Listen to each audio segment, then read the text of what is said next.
আসসালামু আলাইকুম। এটা হলো আমার 2026 সালের নতুন পেঁপের বাগান। আলহামদুলিল্লাহ এখন পর্যন্ত আমার পেঁপে বাগান ভালো আছে। আর এখানে আমি পেঁপের চারার সাথে প্রথমে মিষ্টি কুমড়া বপন করছিলাম।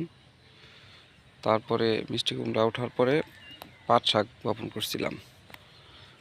তো এখন শুধু পেঁপে গাছের যত্ন নিতেছি। তো এখানে প্রচুর পরিমাণে ঘাস হয়েছিল, সেই ঘাসের কারণে আমি এখানে প্যারাকট যে ঘাস মারার বিষ আছে সেটা ব্যবহার করছিলাম, প্যারাকট গোত্রের। আর তারপরে বৃষ্টির ফাল্গুন চৈত্র মাস, এখন ঝড় বৃষ্টি হওয়ার দিন, এই কারণে গাছ জানি বাতাসে হেলে পড়ে না যায়, সে কারণে গাছের গোড়ে কিছু কিছু মাটি দিয়ে দিছি। এই যে যে দেখতে পেতেছেন, এই সাইড থেকে কিছু মাটি দিয়ে দিছি আর এই সাইড থেকে কিছু মাটি দিয়ে দিছি, মাঝখানে থেকে মাটি দিয়ে দিব। তো আরও কিছু মাটি লাগবে। আমি সাধারণত পেঁপে গাছের গোড়ায় 3 ধাপে মাটি দিয়ে থাকি। তো প্রথম ধাপে এবার দিয়ে দিলাম। আর যে বৃষ্টি নামলে যেন জমিতে পানি না জমে, সে কারণে ড্রেনও হয়ে গেছে। আর 15-20 দিন পরে আবার কিছু সার দিয়ে আবার মাটি দিয়ে দিব। আলহামদুলিল্লাহ এখন পর্যন্ত আমার পেঁপে গাছ ভালো আছে। এই যে পেঁপে গাছে দেখেন পোকাও লেগে গেছে। এই যে, আর এখানে আপনারা এক একটা গাছে দেখতেছেন যে 3-4টা করে গাছ। এই যে এটাই 3টা। এটা রাখার কারণ হলো, এটা আমাদের দেশি শাহী পেঁপে, আমাদের মানিকগঞ্জের স্থানীয় যে পেঁপের জাত আছে এইগুলা।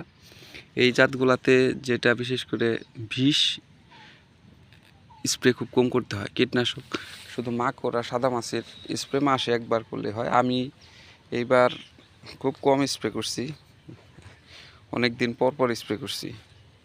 তারপরে আলহামদুলিল্লাহ অসুখ খুব কম। সাধারণত এই পেঁপে গাছগুলায় মাকড়ের আক্রমণটা একটু বেশি হয়, মাকড়নাশক দিয়ে রাখলেই হয়ে যায়।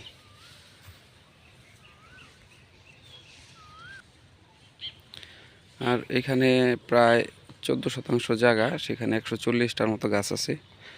তো আপনারা যেটা করবেন, পেঁপের জমিতে আপনারা একসাথে পেঁপের জমির যে গাছ আছে, যে ছোটো গাছের গোড়ায় মাটি দিবেন না। তো ছোটো গাছের গোড়ায় মাটি দিলে কি হবে, তো এই গাছটার এই যে যে দেখতে পাইতেছেন গোড়াটা, এখানে কিন্তু এখনও কচি।